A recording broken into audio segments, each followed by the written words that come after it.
Salut à toutes et salut à tous, c'est Gabriel pour Phone Android. On se retrouve pour une prise en main du HTC One M9. Il vient tout juste d'être présenté, j'ai la chance de l'avoir en main, donc je vais vous en faire profiter. Donc on va faire un petit tour rapide d'abord au niveau du design. Donc comme vous pouvez le voir sur la face avant, il n'y a pas de gros changements par rapport au One M8. On a toujours les deux haut-parleurs ici, donc avec technologie Boom Sound. Sur cette nouvelle version, HTC a travaillé avec Dolby Audio pour encore améliorer la qualité sonore. À l'avant, on a donc la caméra frontale de technologie Ultra Pixel. Donc souvenez-vous, l'Ultra Pixel, c'est une techno qu'on avait auparavant à l'arrière. Ça permet notamment de faire de très bonnes photos en conditions de basse luminosité, donc ça promet des selfies de très bonne qualité. On voit toujours par contre cette barre noire là, HTC, donc ça change pas par rapport au M8. Elle est peut-être un petit peu plus fine, mais on aurait préféré la voir disparaître, soit pour mettre un écran un petit peu plus grand dans le châssis, ou alors faire un châssis plus petit. En parlant de taille du châssis, donc on est sur un écran qui fait 5 pouces ou un tout petit peu plus, ça tient très bien en main et vous allez le voir, le reste du design est évidemment très réussi, au moins aussi bien que le HTC One M8. Donc je vais tout de suite retourner l'appareil. Comme vous le voyez ici, on a un capteur photo qui n'est plus double comme c'était le cas sur la M8. Cette fois, il est simple, il fait 20 mégapixels avec une ouverture f 2.0, donc pareil pour les photos en faible luminosité et les vidéos, ça s'annonce pas mal. On a le double flash LED ici, toujours ce design aluminium unibody, donc c'est très réussi. Alors là ça ne change pas, mais bon c'est pas forcément un mal dans le sens où c'est déjà très réussi sur le M8 actuel. Les changements viennent principalement du cadre. Alors vous voyez ici on a un châssis alu et un cadre couleur or. Les autres changements se voit au niveau des boutons. Donc là on a le bouton de mise sous tension et juste au dessus les deux boutons de contrôle du volume, donc plus et moins. Ici une trappe pour la SIM ou la micro SD et la seconde trappe donc pour la SIM ou la micro SD sur le côté gauche juste là. Donc ici voilà toujours la tranche infrarouge, en dessous la prise casque 3,5 mm et donc la prise micro USB 2.0 pour recharger le téléphone.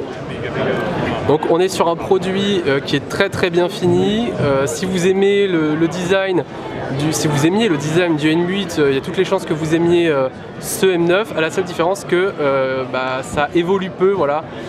Et je sais qu'il y en a beaucoup qui voulaient que la barre noire disparaisse. Ce n'est malheureusement pas le cas. Après, ça reste un téléphone de grande qualité qui est très agréable à tenir en main. On continue avec l'interface, donc on est sur du Android 5 avec l'interface HTC Sense 7. Donc ceux qui connaissent, franchement vous ne serez pas perdus. On a toujours là sur le côté gauche le flux d'actualité, donc HTC Blink Feed. Donc ça change pas du tout. On a bien sûr la possibilité de personnaliser l'interface avec donc les fonds d'écran, comme d'habitude, les widgets, etc. Mais également, et ça c'est une nouveauté, la possibilité d'éditer et de changer des thèmes. Donc la différence entre le thème et le simple fond d'écran, c'est que là il y a aussi les icônes qui vont être modifiées, l'écran de verrouillage, et vous voyez il y en a plusieurs que je peux télécharger. Donc pour vous montrer un petit peu ce à quoi ça peut ressembler, vous voyez si j'applique ce thème, on est sur quelque chose de vraiment beaucoup plus coloré, même enfantin. Vous voyez il y a les icônes qui ont carrément changé en plus du fond d'écran et de l'écran de verrouillage. Donc ça c'est un truc qui nous vient pas mal des marques chinoises, Samsung s'y met aussi, donc c'est aussi le cas d'HTC, donc c'est plutôt une bonne nouvelle. On va pouvoir personnaliser ça à l'extrême, donc on s'en plaindra pas. Ensuite, donc, là c'est toutes les applications qui sont préinstallées sur le téléphone. Donc on a toujours Facebook, Twitter. Faut savoir que HTC propose une application qui permet de centraliser tous vos comptes en une seule interface. Donc ça c'est plutôt pratique. C'était déjà le cas aussi sur le One M8. Le mode voiture, les applis Google sont rangées ici. Voilà les applis médias avec toujours l'appli musique.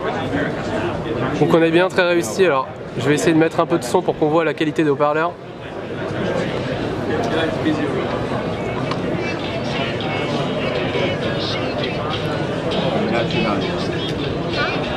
Bon, je sais pas si vous entendez très bien parce qu'il y a quand même beaucoup de bruit ici. Mais bon, comme ça, là, en ayant écouté un petit peu, la qualité des haut-parleurs s'annonce au moins aussi bonne, si ce n'est meilleure, que sur le M8. Donc là-dessus, vous n'avez pas de souci à vous faire. Je referai une autre vidéo, peut-être plus poussée après sur le salon, pour vous montrer les spécificités de l'interface Sense 7.